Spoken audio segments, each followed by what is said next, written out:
आज उपरी शहराच्या वतीनं उपरी पोलिसांचे पोलीस इन्स्पेक्टर हाके साहेब यांना एक निवेदन दिलेलं आहे.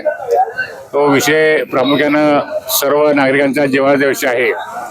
उपरी गाव इथून पुढच्या काळामध्ये बंद करू नये, ज्यामुळे सर्वसामान्य व्यापारी असतील, गोरगरीब जनता असेल, कामगार असेल, कष्टकरी असेल, त्यांच्यावर अन्याय होऊ नये किंवा त्यांना त्रास होऊ नये अशा प्रकारच्या उद्देशानं आज आपण इथे एक निवेदन दिलेलं आहे.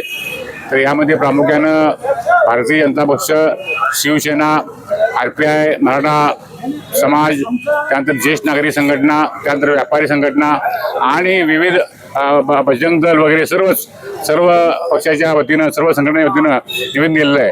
शेजारी रेंदाळ गावामध्ये बंद कधीच पुकारला जात नाही.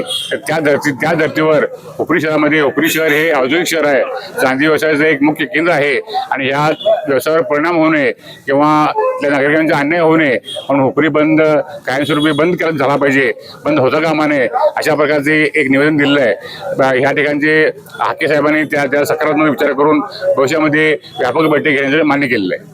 आज विश्व हिंदू परिषद बजरंग दलच्या वतीनं व सर्व पक्षीय असे इथं जे काही एकत्रीकरण झाले ते एवढ्यासाठीच की आज उपरीचा जो विस्तार वाढलेला आहे की ज्यामुळे नगर परिषदेचं लागू झाले, त्या विकासाच्या माध्यमातून उपरीला आज विचार करणं गरजेचं आहे.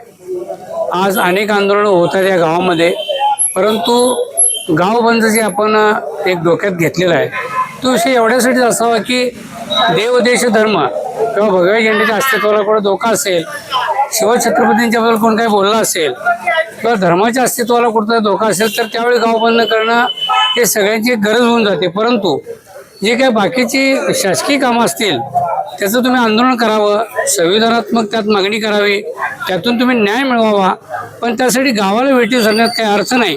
म्हणून इथून पुढं योग्य असं जर काहीच कारण असेल तरच, अन्यथा गाव बंद करणं हे काय बरोबर नाही. तर गाव बंद न करता तुमचे आंदोलन तुम्ही करत राहा, तुम्ही संविधानिक मार्गाने त्यात न्याय घेत राहा, त्यामुळे आमची काही अडचण नाही. आणि उपरी गावाच्या विकासास आपण इथून पुढं सर्वांनी हात बनवून हा विकास लवकरात लवकर कसा साध्य करता येईल ते करूया आणि उपरीचा सर्वांगीण विकास करून या महाराष्ट्रातील चांगलं उदाहरण आपण दाखवूया. बाळ, फ्रीजमधून श्रीखंड काढ ना. आम्ही पूर्वी घरीच बनवायचो श्रीखंड, त्याची चवच वेगळी होती. आता काय सगळं रेडीमेड. आजी, हे श्रीखंड खाऊन बघ. आज तुझ्या आईनं घरीच बनवलं की काय? हे आहे गोकुळचं श्रीखंड. अगदी जिभेवर रेंगाळणार. जिभेवरच नाही तर मनावरही रेंगाळणार. गोकुळ श्रीखंड, मनावर रेंगाळणार.